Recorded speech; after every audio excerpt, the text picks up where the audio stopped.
ഞാനിവിടെ ഉസ്ബെക്കിസ്ഥാനിൽ എൻ്റെ ഹോസ്റ്റലും കൂടെ കാണിച്ചു തരാം. ഇപ്പോൾ ക്യാപിറ്റലിലാണ്, താഷ്കന്തിലാണ്. ഞാൻ മുമ്പ് പറഞ്ഞിട്ടുണ്ടായിരുന്നു ഇവിടെ വലിയ എക്സ്പെൻസ് ഒന്നും ഉണ്ടാവില്ല, താമസിക്കുകയാണെങ്കിലും ഭക്ഷണത്തിനാണെങ്കിലും ട്രാൻസ്പോർട്ടേഷനാണെങ്കിലൊക്കെ. അപ്പോൾ ഞാൻ ജസ്റ്റ് ഒന്ന് കാണിച്ചു തരാം. അപ്പോൾ ഇതാണ് ഞാൻ താമസിക്കുന്ന ഹോസ്റ്റൽ ബിയോണ്ട്. ഇപ്പോൾ ഇത് ഞാൻ Booking.com ബുക്ക് ചെയ്തതാണ്. സിറ്റിയിൽ നിന്ന് കുറച്ച് ഉള്ളോട്ടാണ്, പക്ഷേ എന്നാലും വലിയ കുഴപ്പമില്ല. ഇവിടെ നമുക്ക് അഫോർഡബിൾ ആയിട്ട് ഹോസ്റ്റൽ കിട്ടും. പിന്നെ ഞാനിവിടെ ഇൻഡെക്സ് മാപ്പ് നോക്കി ബസ്സിൽ കയറി വന്ന കേട്ടോ. ഇങ്ങോട്ട് കുറച്ചൊന്ന് ഒരു 1.5 കിലോമീറ്റർ നടന്നിട്ടുണ്ട്. പിന്നെ ഹോസ്റ്റൽ അടിപൊളിയാണ്, വേറെ വലിയ മൈനസ് ഒന്നുമില്ല. പിന്നെ ഡ്രിങ്കിങ് വാട്ടർ ഇവിടെ ഫ്രീ ആയിട്ട് കിട്ടും. അതായത് കുടിക്കുന്ന വെള്ളം നമ്മൾ പുറത്തുനിന്ന് വാങ്ങുകയാണെങ്കിൽ നല്ലൊരു പൈസ ഇവിടെ പോവും.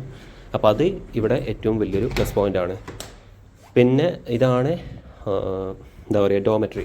ഈ ഒരു റൂമിൽ ഏകദേശം 10 പേരൊക്കെ കൊള്ളും. എന്നാലും നമുക്ക് വലിയൊരു ബുദ്ധിമുട്ടൊന്നുമില്ല. കാര്യം ഇതാണ് എൻ്റെ സ്പേസ്. ഇത് അത്യാവശ്യം നല്ല പ്രൈവസി ഉണ്ട്. ക്യാപ്സ്യൂൾ ടൈപ്പ് ഒന്നുമല്ല, എന്നാലും കർട്ടൻ ടൈപ്പാണ്. എന്നാലും നമുക്ക് നല്ലൊരു പ്രൈവസി കിട്ടുന്നുണ്ട്. ഇവിടെ നമുക്ക് നമ്മുടെ ലഗേജ് കാര്യങ്ങളൊക്കെ സ്റ്റോർ ചെയ്ത് വെക്കാൻ പറ്റും.